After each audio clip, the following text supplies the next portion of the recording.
Imaginez-vous voguant paisiblement sur l'océan à bord de votre bateau lorsque, en un instant, l'impensable se produit. L'eau de la mer disparaît subitement, laissant place à un fond marin aride, désolé et étrangement silencieux. Un spectacle aussi irréel qu'effrayant s'offre à vous. Quelle serait votre réaction face à une telle catastrophe? La peur vous saisit-elle en contemplant ce vide abyssal? Où donc est passée cette immense masse d'eau qui semblait infinie? Et surtout, l'océan retrouvera-t-il un jour sa splendeur d'antan ou ce cataclysme marque-t-il la fin d'un monde? Laissez-vous emporter par Survive, un film d'aventure de science-fiction sorti qui mêle suspense, exploration et mystère cosmique. Préparez-vous à plonger dans une intrigue où chaque instant défie l'imagination et où la survie devient une quête aussi héroïque qu'incertaine. L'histoire s'ouvre sur une scène idyllique en plein cœur des Caraïbes où une famille célèbre avec joie l'anniversaire de leur fils, Ben, à bord de leur bateau voguant sur une mer d'azur. L'ambiance est légère, presque parfaite, empreinte de rire et de moments de complicité. Julian, la mère de Ben, décide de plonger dans les eaux cristallines pour une baignade rafraîchissante, savourant la liberté que procure l'immensité de l'océan. Pendant ce temps, Ben et son père, Tom, s'adonnent à la pêche, concentrés sur leur ligne, profitant de ce moment de détente enfin. Mais l'harmonie est brutalement sous l'eau. Julian perçoit une présence inquiétante, comme si une créature colossale et invisible rôdait autour d'elle, faisant naître un frisson d'angoisse. Elle scrute les profondeurs, mais tout semble étrangement calme, jusqu'à ce qu'une force soudaine l'entraîne violemment sous la surface. Au même moment, les instruments du bateau, jusqu'alors fiables, s'affolent, affichant des signaux erratiques qui trahissent une anomalie inexplicable. Absorbés par leur activité, Ben et Tom ne remarquent pas immédiatement le drame qui se Julian, luttant pour sa survie, crie désespérément à l'aide, ses appels se perdant dans le fracas des vagues. Elle sent alors l'eau se retirer autour d'elle, comme aspirée par une force surnaturelle, un phénomène aussi fascinant que effrayant. Tom, alerté par un pressentiment, finit par apercevoir Julian en détresse. Sans hésiter, il plonge dans l'océan tumultueux pour la secourir, tandis que Ben, avec une présence d'esprit remarquable, met le moteur en marche pour rapprocher le bateau. Dans un élan collectif, Ben et sa sœur Kaz unissent leurs forces pour hisser leurs parents à bord, sauvant Julian d'une noyade certaine. Ce moment de panique marque le début d'une aventure où le courage et les liens familiaux seront mis à rude épreuve face à des forces bien au-delà de leur compréhension. Une fois de retour à bord, l'atmosphère sur le bateau se charge de tension. Tom, encore bouleversé par l'incident qui a failli coûter la vie à Julian, laisse éclater sa frustration envers Kaz. D'un ton sévère, il lui reproche son manque de vigilance, soulignant qu'il avait été clairement établi que chacun devait veiller sur celui ou celle qui se baigne. Malgré ce moment de friction,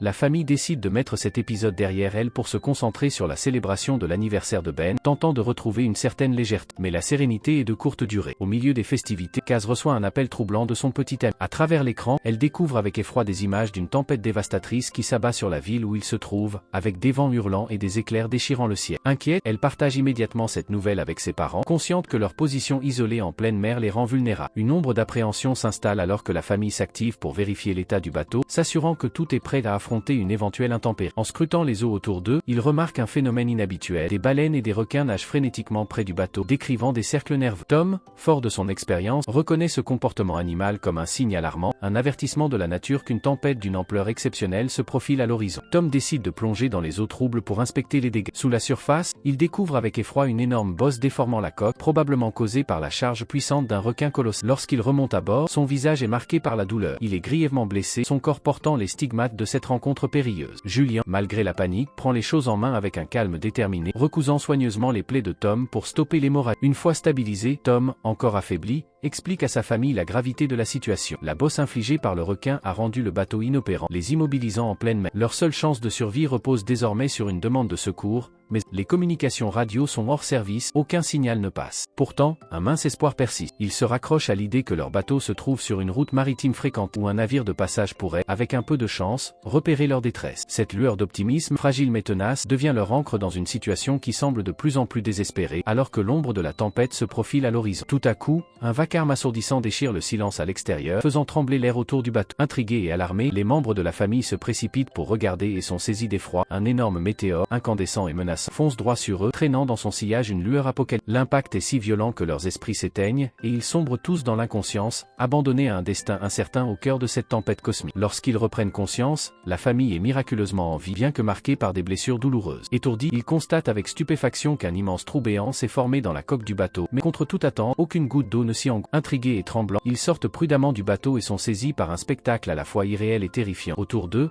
des poissons agonisent sur un sol desséché, leurs écailles scintillant sous un soleil implacable, tandis que leur bateau repose, immobile, sur une crête rocailleuse évoquant une montagne surgie de nulle part. L'océan, jadis vaste et indomptable, s'est volatilisé, remplacé par un paysage lunaire de vallées abruptes et de pics déchiquetés, comme si la terre avait été éventrée. Déconcerté, Tom saisit son compas, dont l'aiguille vacille frénétiquement, révélant une anomalie d'une ampleur cataclysmique. Les pôles magnétiques de la planète se sont inversés. Le pôle nord a cédé sa place au pôle sud, et inversement, bouleversant l'équilibre même du globe. Bouleversé par cette révélation terrifiante, Julien, Kaz, submergé par la peur et l'incertitude, s'isole dans une cabine, cherchant refuge dans la solitude pour digérer l'ampleur du désastre. Pendant ce temps, Julien rassemble méthodiquement les provisions restantes pour assurer leur subsistance dans ce monde désormais hostile. De son côté, Tom, refusant de céder au désespoir, libère dans le ciel les ballons colorés de l'anniversaire de Ben, espérant que leurs teintes vives attireront l'attention d'éventuels survivants errant dans ce paysage désolé. Contre toute attente, une voix grésillante perce le silence. Un capitaine, retranché dans un sous-marin, répond à son appel. Ce dernier, déjà informé de la situation chaotique, explique que les pôles magnétiques de la Terre devraient se réaligner dans une semaine, ramenant les eaux océaniques à leur place originelle. Mais cette nouvelle, loin d'être rassurante, s'accompagne d'un avertissement sinistre. Le retour de l'océan s'annoncera par des vagues monstrueuses, d'une puissance dévastatrice, capable d'engloutir tout sur leur passage. Le capitaine, avec une gravité dans la voix, presse Tom de trouver un refuge en hauteur, un promontoire ou une élévation quelconque,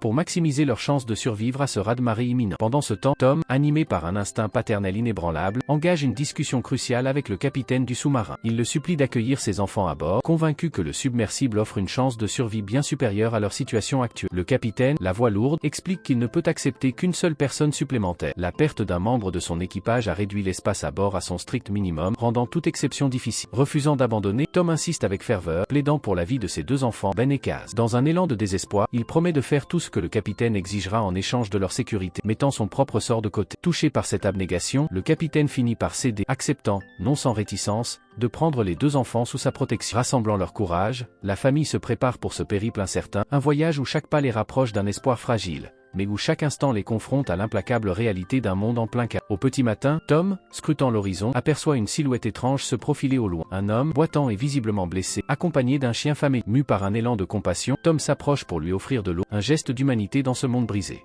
Mais l'inconnu, loin de manifester de la gratitude, révèle sa véritable nature.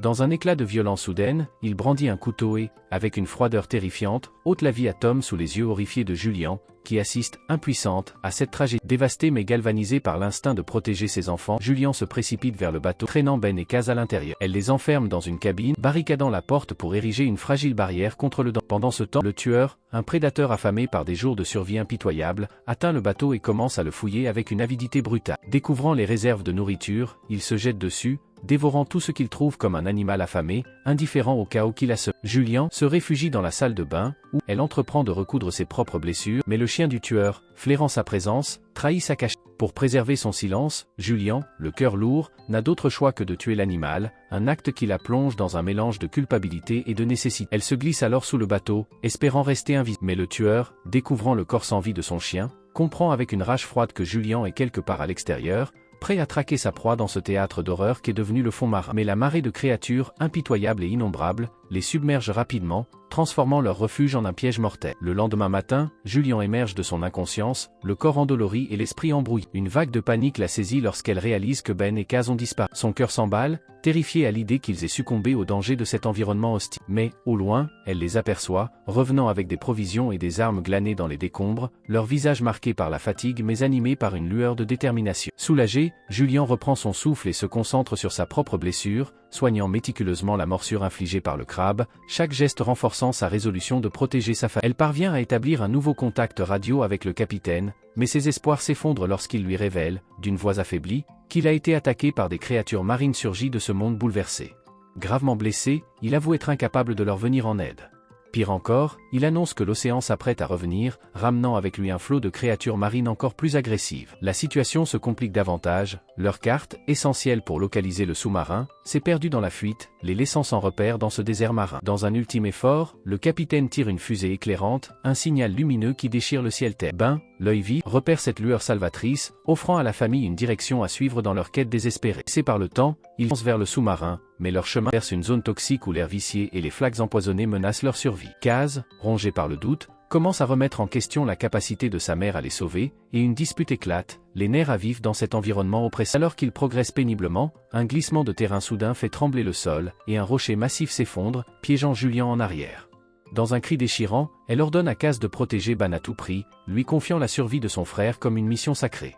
Kaz entraîne Ben vers le sous-marin, qu'ils atteignent enfin, mais l'endroit semble désert. Il frappe frénétiquement à la porte, jusqu'à ce que le capitaine, titubant et gravement blessé, apparaisse. Il leur confie, d'une voix brisée, que ses chances de survie sont minces et que le sous-marin ne peut accueillir que 3 personnes. Déterminé à sauver sa mère, Kaz rebrousse chemin à travers la zone toxique, Poursuivi par une horde de crabes monstrueux dont ouvre le feu avec son arme, abattant plusieurs créatures, mais ses munitions s'épuisent rapidement. Alors qu'un crabe s'apprête à fondre sur Julian, toujours coincé, Kaz, dans un élan héroïque, lui tend la main et l'aide à se libérer juste à temps. Ensemble, elles fuient à toute allure, rejoignant Ben au sous-marin. Le grondement de l'océan, prêt à réclamer son territoire, se fait entendre au loin. À peine installée à l'intérieur, une vague géante, haute de plusieurs centaines de mètres, s'abat sur le sous-marin, les assommant. À leur réveil, ils découvrent que la vague a transporté le sous-marin dans une ville en ruine, loin de l'océan. Il est clair que l'humanité a été décimée. La scène finale montre cette ville dévastée, et l'histoire s'achève ainsi. Si vous avez aimé cette vidéo, mettez un like et abonnez-vous à la chaîne.